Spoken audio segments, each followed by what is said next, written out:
बिस्मिल्लाहिर्रहमानिर्रहीम अस्सलाम वालेकुम नाज़रीन, मैं हूँ साकिब बशीर।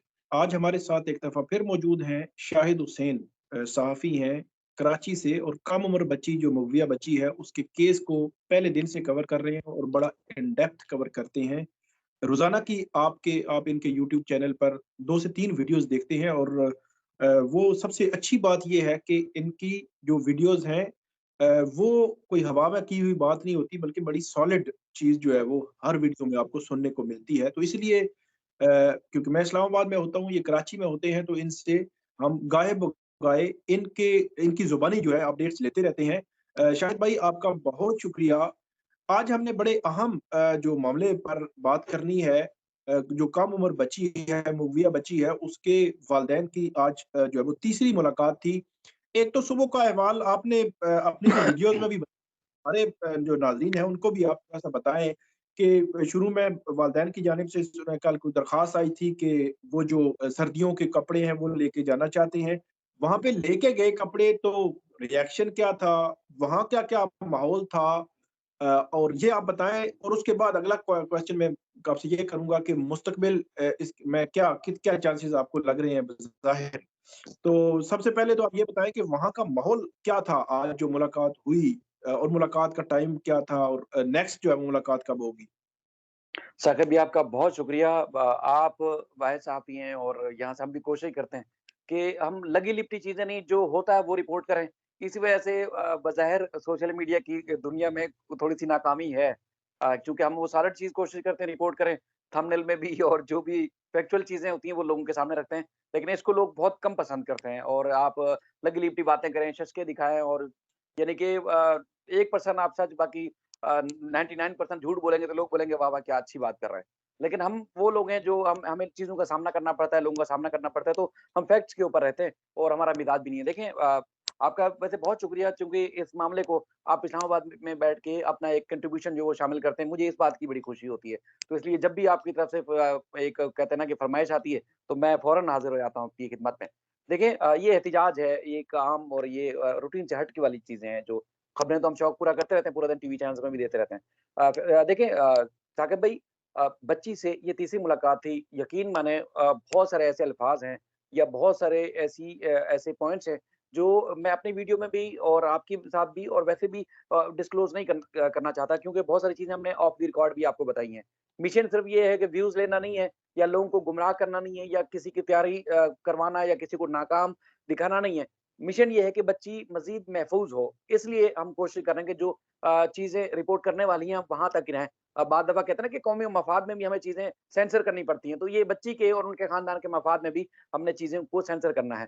इसलिए अब माँ-बाप की ये तीसरी मुलाकात थी। शायद भाई मैं एक चीज़ ऐड कर दूँ, वो जो आपने बात की कि ऑफ द रिकॉर्ड जो बातें होती हैं वो ख़ास तौर पर जो रिपोर्टर जो साथी होते हैं, उनके पास तो इतनी होती हैं कि लोगों को अगर वो ऑफ द रिकॉर्ड बातें शुरू हो जाएँ तो वो तो हैरान और परेशान ही हो जाएँ।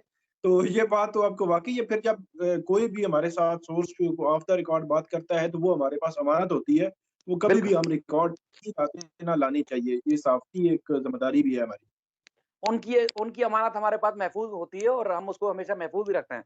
कभी भी कोशिश नहीं करते कि उनकी चीज़ों को डिस्क्लोज़ करें, चाहे किसी भी सोर्स से कोई चीज़ हमारे तक पहुँचती है और वैसे अगर खुद देखते भी हैं, सुनते भी हैं, तो हम कोशिश करते हैं कि किस चीज़ के फ़ायदे में कोई चीज़ जा रही है, किसके नुकसान में जा रही है, चाहे अदालतों के अंदर हो, बाहर हो, तो हम उनको खुद तय करते हैं कि ये चीज़ पब्लिक होनी चाहिए या नहीं होनी चाहिए। या व्यूज़ या इसके लिए नहीं करते कि ब्रेकिंग हो जाएगी टीवी पे तो थोड़ी देर के लिए खुशी हो जाएगी हमें।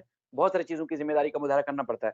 अच्छा आज जो है जिस तरह मुलाकात हुई यकीन माने वालिदैन के जो जज़्बात थे, वो नाक़ाबिल बयान है। मैं आपको अगर हमेशा आप मेहदी काज़मी साहब को मायूस देखते होंगे वीडियोज़ में लेकिन उनके जो जज़्बात थे, जिस तरह उन्होंने मुझे तफ़सील से बताया कि बच्ची ने उनको बताया कि एक-एक दिन वो इंतज़ार करती रही हैं, यानी कि अगर उनकी पहली तारीख को मुलाकात हुई थी, तो उनको बच्ची को बताया गया था कि अब दूसरी मुलाकात होगी 16 तारीख को। तो वो कहते हैं ना कि एक तो ये कि दिन बढ़ते जाते हैं और उसके बाद फिर बच्ची वो दिन काउंट करना शुरू हो गई कि अब दिनों की तादाद कैसे कम हो रही है यानी कि आप 14 दिन के बाद आएँगे, 13 दिन के बाद आएँगे, 12 दिन के बाद आएँगे, तो बच्ची एक-एक दिन गिनती रही। बच्ची ने ये खुद उनको बताया कि मैं अब उन दिनों का और लम्हात का इंतज़ार करती रही कि मेरे माँ-बाप दोबारा कब वापस आएँगे। दूसरा वो खुद भी बताते हैं कि जो 3 घंटे की मुलाकात थी, ऐसा लगा जैसे 3 मिनट में गुज़र गई। अच्छा ये बात ढकी-छुपी नहीं है। कई दफ़ा बहुत सारे लोग इज़हार कर चुके हैं, हम भी लोगों को बता चुके हैं। मतलब लोग खामख़ा नहीं देखना चाहते, कुछ ऐसी अपडेट्स भी लेकिन सुनना चाहते हैं, जिससे वो भी मुतमईन रहें क्योंकि दुनिया भर से लोग ऐसे जुड़े हुए हैं हमसे। तो बच्ची ने तो अब 100% उसमें कोई दो राय नहीं है, बच्ची वापस माँ-बाप के पास जाना चाहती है। उसका कानूनी तरीक़ाकार होगा, अब वो कब उन्होंने वो इख्तियार करना है किस तरह उसका तरीक़ाकार होगा, वो अब मुद्दई और उनके वकील या जो भी उनका एक पूरे जो एक लीगल फ़ोरम है उसके ज़रिए होगा। ज़ाहिर है ऐसा तो नहीं कि अगर अब बच्ची ने कह दिया तो उसको उठा के ले जाए।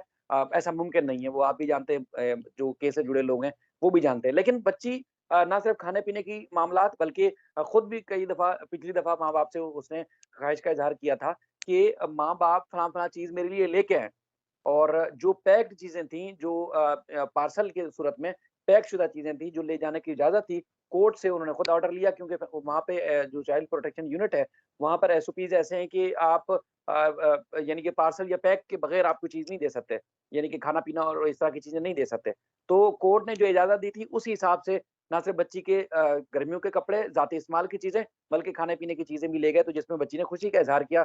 और ये सारी चीज़ें सिर्फ़ कहने या सुनने वाली ब बात नहीं है कि एक तरफ माँ-बाप ने बता दिया और हमने पब्लिक को चीज़ बता दी या जो पब्लिक को अपडेट कर दिया, बल्कि वहाँ पर चाइल्ड प्रोटेक्शन यूनिट के लोग मौजूद होते हैं जो हर चीज़ नोट कर रहे होते हैं। सबसे पहली बात तो ये है कि लोग दावा करते रहे कि देखें जी बच्ची माँ-बाप से मिलना नहीं चाहती। उसने इनकार कर दिया था। मुलाकात कोर्ट ने अपने ऑर्डर में बार-बार ये लिखा है कि जब मुलाकात तब होगी जब बच्ची इजाज़त देगी। तो अगर बच्ची इजाज़त ना देती, तो फिर माँ-बाप बच्ची से 3 घंटे चाइल्ड प्रोटेक्शन यूनिट पे कैसे मुलाकात कर लेते? ज़बरदस्ती तो नहीं हो सकती थी ना, क्योंकि पहले उसकी निगरानी जज की निगरानी में हुई, अब चाइल्ड प्रोटेक्शन यूनिट की निगरानी में हो रही है, तो ज़बरदस्ती वाली तो मुलाकात नहीं थी। ये ना सिर्फ़ इजाज़त के बाद बल्कि बच्ची ने जिस तरह खुशगवार और पुरतपाक माहौल में माँ-बाप से इज़हार किया अ, उसका तो अब उनका तो ये कहना है कि अब उनका बस चलता, तो आज ही बच्ची को साथ ले जाते, चूँकि जिस तरह कानूनी पेचीदियाँ हैं, उस मरहले से गुज़र के ही अब अगला जो भी प्रोसीजर होगा वो होगा। इसमें शायद भाई ये बताएँ कि कितने लोग होते हैं जब ये मुलाकात करते हैं तो उनके साथ वहाँ पे कितने लोग मौजूद होते हैं? देखिए, एक तो माँ-बाप को इजाज़त है बहनों को इजाज़त नहीं है। सिंध हाई कोर्ट ने जो इजाज़त दी थी, वो बहनों को भी इजाज़त थी, यानी कि 2 छोटी बहनें वो भी उस वक़्त मुलाकात में साथ गई थी, जो 5 घंटे की मुलाकात थी। लेकिन उसके बाद फिर फैमिली कोर्ट ने माँ-बाप यानी जो मेहदी साहब हैं और उनकी अहलिया मुलाकात के लिए जाते हैं और पिछली दफ़ा जो चीज़ें लेके गए थे उनको चाइल्ड प्रोटेक्शन यूनिट वालों ने वो चीज़ें नहीं ली थी क्योंकि उनको इजाज़त नहीं थी और कोर्ट के ऑर्डर में भी ये चीज़ नहीं लिखी गई थी कि मुलाकात के अलावा भी अगर कुछ कुछ लेके जाना चाहें तो वो उनको पहुँचा दिया जाए या देने की इजाज़त दी जाए। वो कोर्ट के ऑर्डर में नहीं थी लेकिन उन्होंने वो वसूल नहीं की। लेकिन उसके बाद फिर कल ही उन्होंने कोर्ट से ऑर्डर लिया कि हमने बच्ची की ज़रूरियात की जो चीज़ें हैं वो भी देनी है, तो अदालत ने उनको इजाज़त दे दी।